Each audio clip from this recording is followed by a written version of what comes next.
Uma pedra gigantesca e rara, descoberta há 11 anos, desperta a cobiça de brasileiros e americanos num jogo de mentiras e traição. É a disputa pela Esmeralda Bahia, uma peça bruta de 400 quilos e que pode valer até 2 bilhões de reais.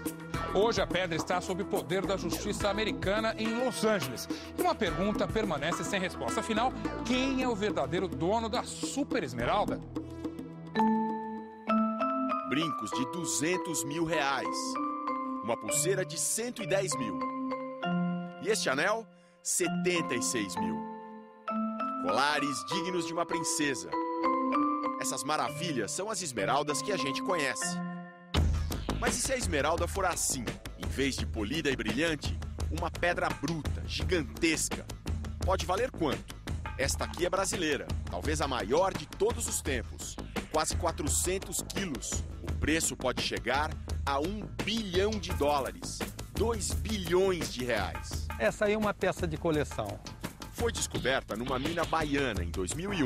Teria saído de lá por mixaria. Por quanto o senhor vendeu, o senhor lembra? Eu vendi por 45 mil. A tradição do comércio de pedras preciosas, de muitos intermediários e contratos só de boca, ela foi passando de mão em mão, até ser discretamente despachada para fora do Brasil. Essa pedra foi extraída do território brasileiro sem a devida autorização. Pelo menos 5 pessoas brigam no tribunal americano pela Esmeralda Bahia. Inclusive 2 ex-amigos que hoje se odeiam por causa dessa disputa. Será que essa esmeralda, que não para na mão de ninguém, é uma pedra maldita? A esmeralda gigante, conhecida como Esmeralda Bahia, é o centro de uma história de negócios mal explicados, roubos, incêndios, mentiras e traição. E essa história você vai conhecer agora. A Esmeralda Bahia, que tanta disputa, tanta cobiça está provocando nos Estados Unidos, foi descoberta aqui, numa região muito simples, o povoado da Marota, na Serra da Carnaíba, na Bahia. Este geólogo explica, as esmeraldas começaram a ser exploradas nos anos 60. Não precisava nem cavar, elas brotavam do chão. Não durou muito. Cataram aquilo rápido, era catado em carrinhos de mão, não davam conta. E logo houve a necessidade de fazer escavações rasas, que logo se esgotaram. Quando eu estive lá a primeira vez, em 72, já eram várias escavações, até 30, 40 metros. Hoje as minas descem até 300 metros. Tudo ainda bem primitivo. Para falar lá embaixo, é pelo canofone. Tá bem, eu vou mandar a lanterna aqui agora, viu? E agora, para entender direitinho como é que funciona uma mina de esmeraldas, a gente vai descer a 62 metros.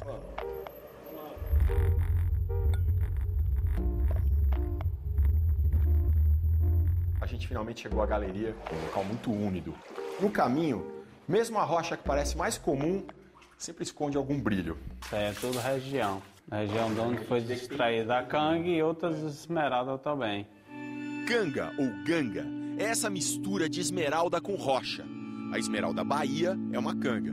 E na história que os garimpeiros da Serra de Carnaíba contam, ela foi encontrada aqui embaixo. Do outro lado, só que não dá para ir por aqui.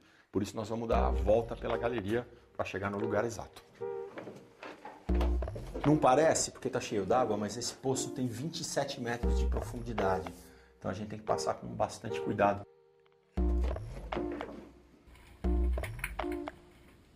Foi aqui, ó. Esse foi onde foi extraída a canga, né? E outras cangas que a gente vendeu até seu Darcy. Seu Darcy ficou com várias dessas peças. É um homem de vida simples, mas dono de um conjunto raro. Enquanto os americanos brigam por uma única pedra brasileira, seu Darcy, no fundo da casa, tem uma coleção de várias delas, muito parecidas com a que está lá nos Estados Unidos. É uma coleção de esmeralda, né? Cangas de esmeralda. Ele compra a canga bruta e vai esculpindo para expor as hastes verdes. Por quanto você está querendo vender o lote inteiro? O lote todo, 1 milhão. 1 milhão o lote de todo? reais. Mas não é muito dinheiro não, né?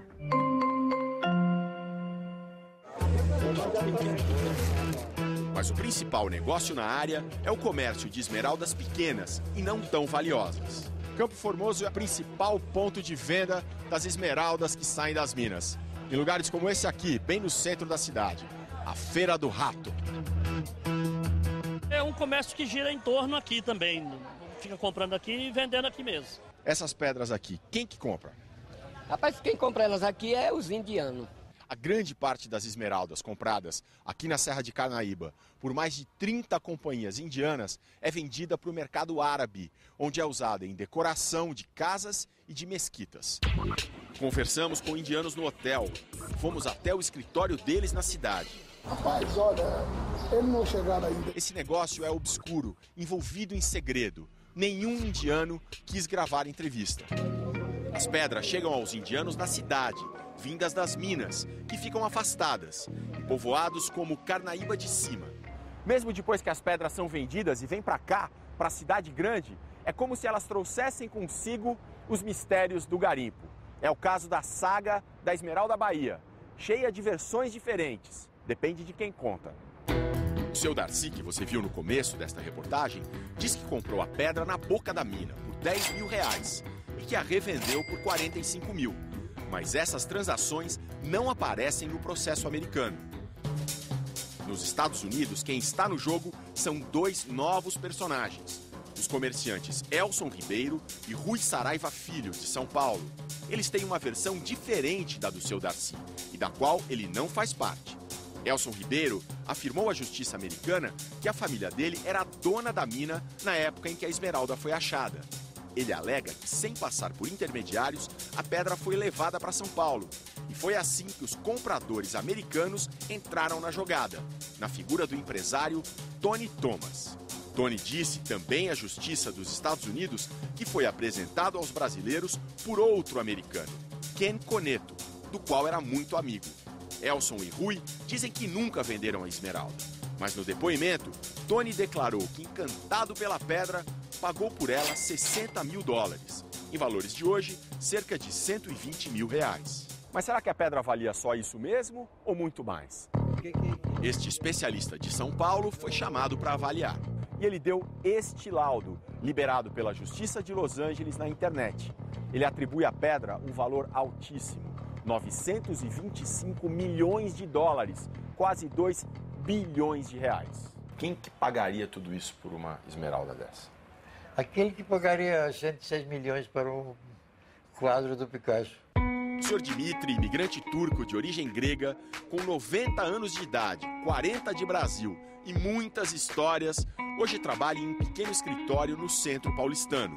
Lembra que fez um primeiro laudo com valor mais baixo. Se não me engano, foi 170 milhões.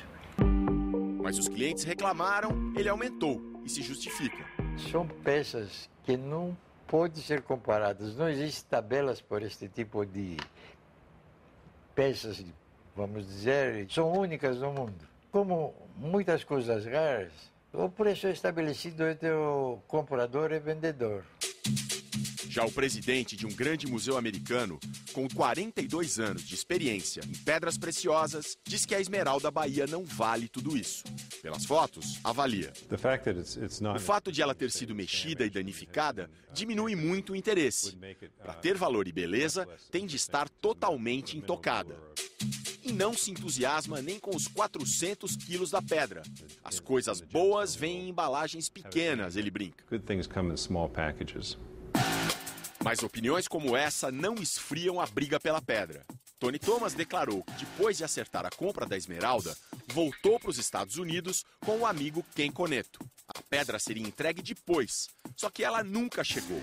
E o amigo disse, segundo Tony, que tinha sido roubada no trajeto. O tempo passou, Tony foi esquecendo o prejuízo, até que em 2008 viu notícias de uma esmeralda gigante que tinha sido apreendida pela polícia, numa denúncia de roubo.